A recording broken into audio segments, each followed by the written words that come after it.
followed the arrest of this suspect. Here today we have Chief Marcus Jones, Chief of Police for the Montgomery County Police Department, as well as Assistant Chief Nicholas Augustine, that's NICHOLASAUGUSTINE, as well as Captain Sean Gagan, that's Sean S-E-A-N, Gagan, G-A-G-E-N, and John McCarthy, Montgomery County State's Attorney, and Lieutenant Reed from the 3rd District. Thank you. Thank you, and good afternoon. And just a note that Captain Gagan is the director of our Major Crimes Division. On December 8th, which was yesterday at 3:03 p.m., the Montgomery County Police Emergency Communications Center received a call for a shooting that had just occurred at the Shell gas station, also known as the Dash-In convenience store, located at 11150 New Hampshire Avenue in Silver Spring, Maryland. Upon arrival, officers located Ayulu Wandamu, an employee, behind the cash register counter suffering from multiple gunshot wounds to the chest. Wandamu was pronounced deceased on scene by Montgomery County Fire Rescue personnel. Detectives from our Major Crimes Division responded and conducted the investigation. The investigation determined that Wandamu, our victim, 61 years of age, was working behind the cash register counter when the suspect, later identified as Torrey Damian Moore, entered the Dash-In convenience store at 2:58 p.m. Moore selected a bottle of iced tea from the beverage cooler and approached the counter.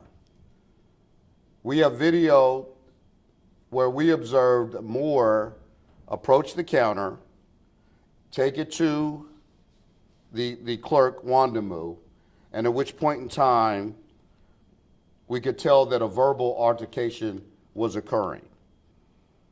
We then observed Moore pick up items from in front of the counter and began throwing them at the clerk. At this time, Wandamu picked up a metal pole, which was behind the counter, and attempted to strike Moore, who was on the other side of the counter. Moore stepped back, and for reasons unknown, he retrieved a silver handgun from his vest pocket, and he shot Wandamu at a point-blank range. He then reached over, Wandamu fell, at which point Moore, again senselessly, reached over the counter and fired multiple shots into Wandamu. Moore grabbed the bottle of iced tea and he exited the store.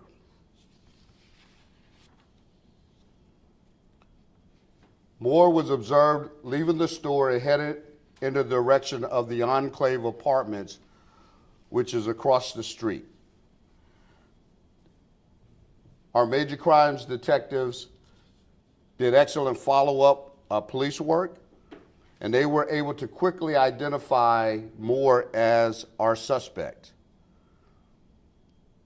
with positive identifications from several witnesses.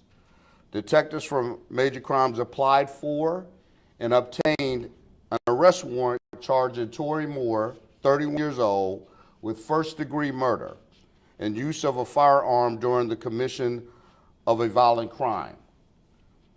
Early this morning, members of the Montgomery County Police SWAT team executed a search warrant at Moore's residence in the Enclave Apartments, which is located in the 11200 block of New Hampshire Avenue.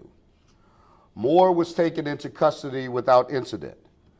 Items of evidence, to include a 9mm handgun, were located and seized by detectives.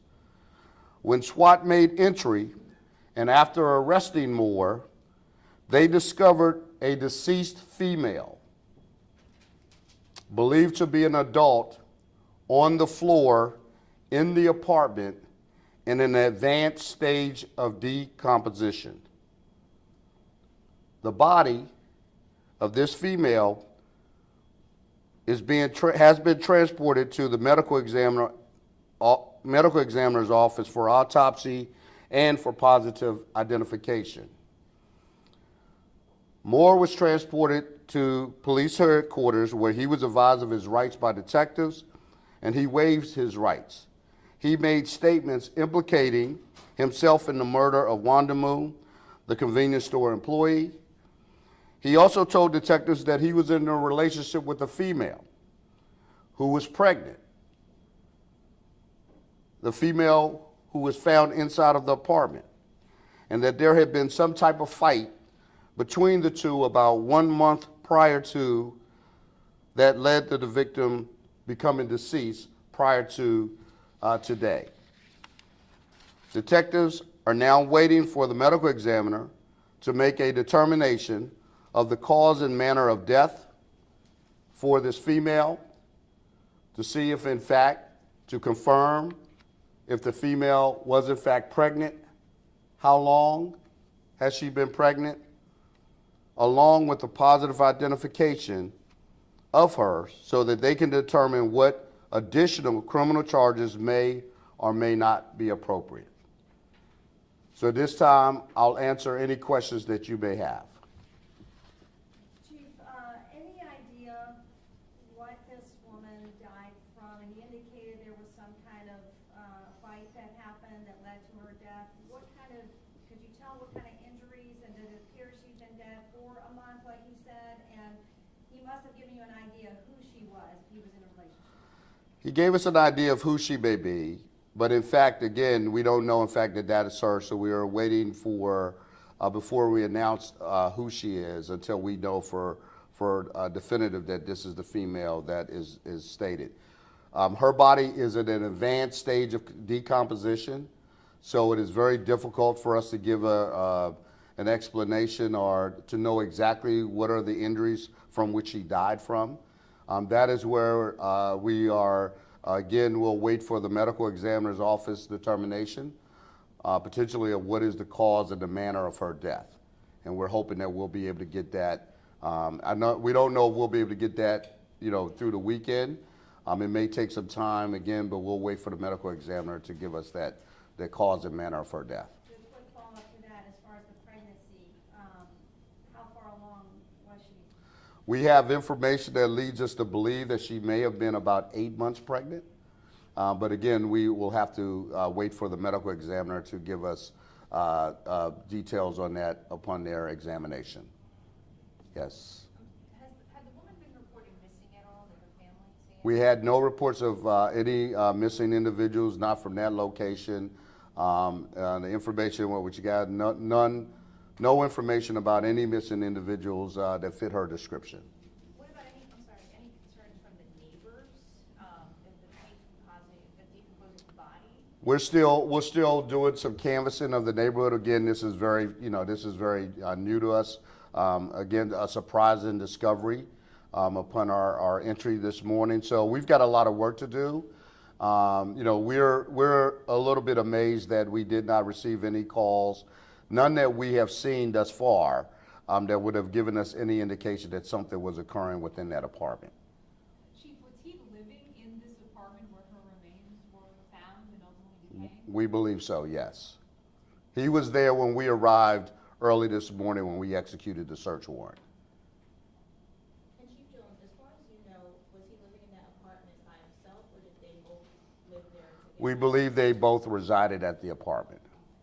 Chief, can you provide any background information on what you may be able to make public, such as an occupation or any contact your agencies had with him in the past? So I know he has a criminal record. Nothing extensive with Montgomery County Police. We believe he's had some incidents of criminal involvement in Prince George's County and also in Virginia. But at this point in time, I don't have any information on his occupation or anything else about Mr. Moore up to this point. Any idea as far Was he on any kind of probation, any kind of release, or whatever time he may have gotten, he had served, and any idea where this gun came from?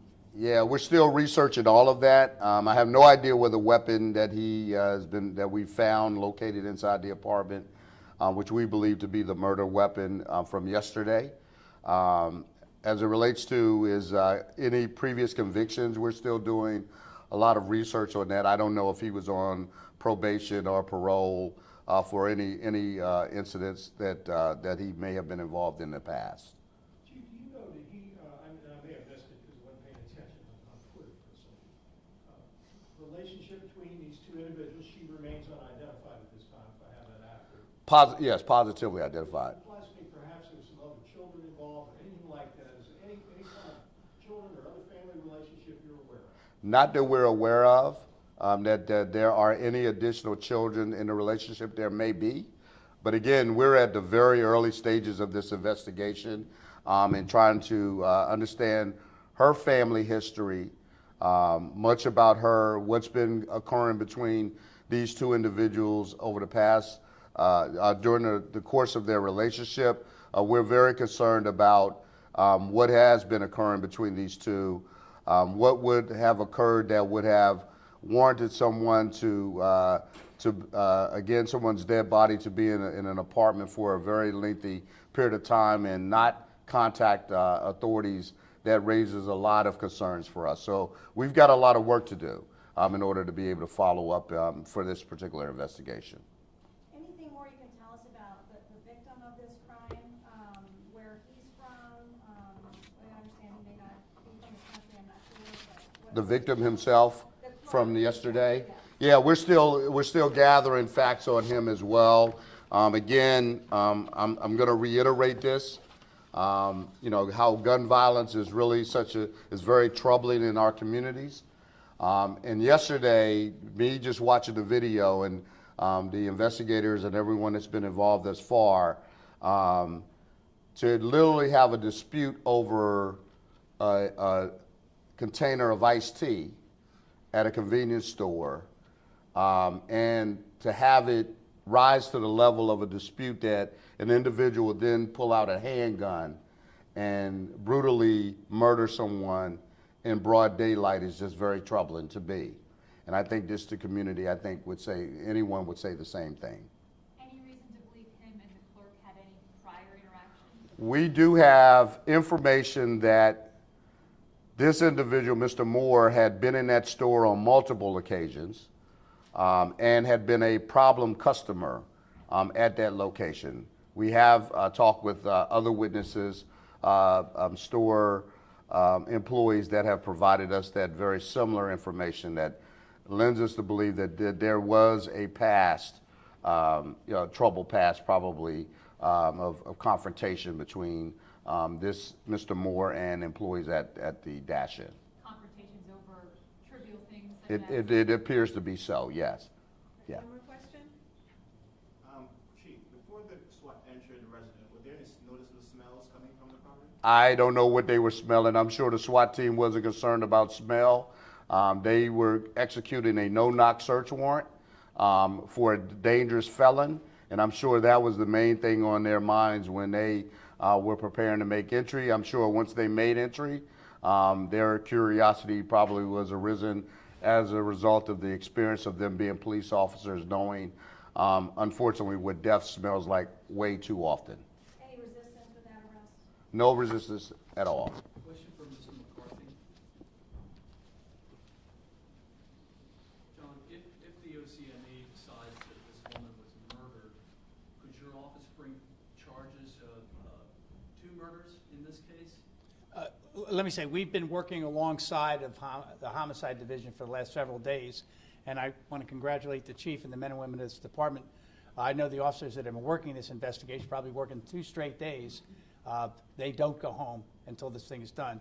We will be working with them, find out what comes out of the autopsy, once the young lady's identity is confirmed, we find out what the medical examiner finds on the table, obviously related to cause of death.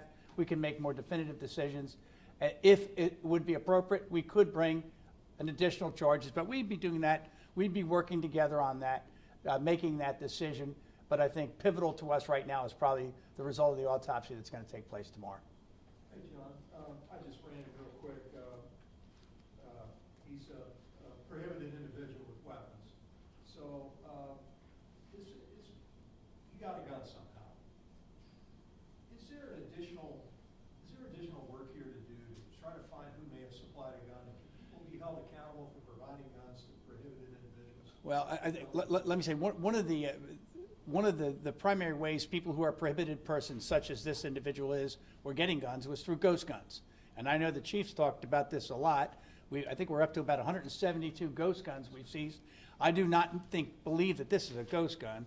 I think this is a regularly manufactured gun, but as a prohibited person, he would not have been able to legally buy a gun based on prior convictions. And the convictions that I'm aware of are prior convictions out of Prince George's County. He couldn't buy a gun here, but that investigation would be continued. Look, he's charged with first-degree murder right now, carries life. He's charged with use of a handgun and commission of a felony. That carries an additional 20 years. There could be, as was asked by Paul's question, there could be additional charges, if appropriate, that could come as early as Monday or Tuesday next week, where he would face additional charges, but I'm not going to speculate about that. He was held today without bond. He went before the commissioner. The commissioner's not allowed to set bond in this kind of a case. The commissioner holds, because the commissioner does not have authorization to set bond, he's held to see the judge on Monday, and it will appear at 1 o'clock in the afternoon in the district court for Montgomery County for the first time relative to his bond before a judge. I would like to make just one comment. We have been involved in this from the very beginning, and last night at 12:30 at night, detectives from Montgomery County Police were at my home, and I was signing a no-knock search warrant. There's now law in Maryland that requires that I sign off on every no-knock search warrant. I think this is a perfect example in order to ensure the safety of the men and women who execute these search warrants under some very, very difficult situations, why we still need, in order, in some instances, when you have violent offenders in the street, to have the ability to execute no-knock search warrants. And I did review it. I did sign off on that before the search took place. And then, obviously, what was found was what the chief outlined just a few minutes ago. Do you have an approximate age of the female? We don't know. Don't know.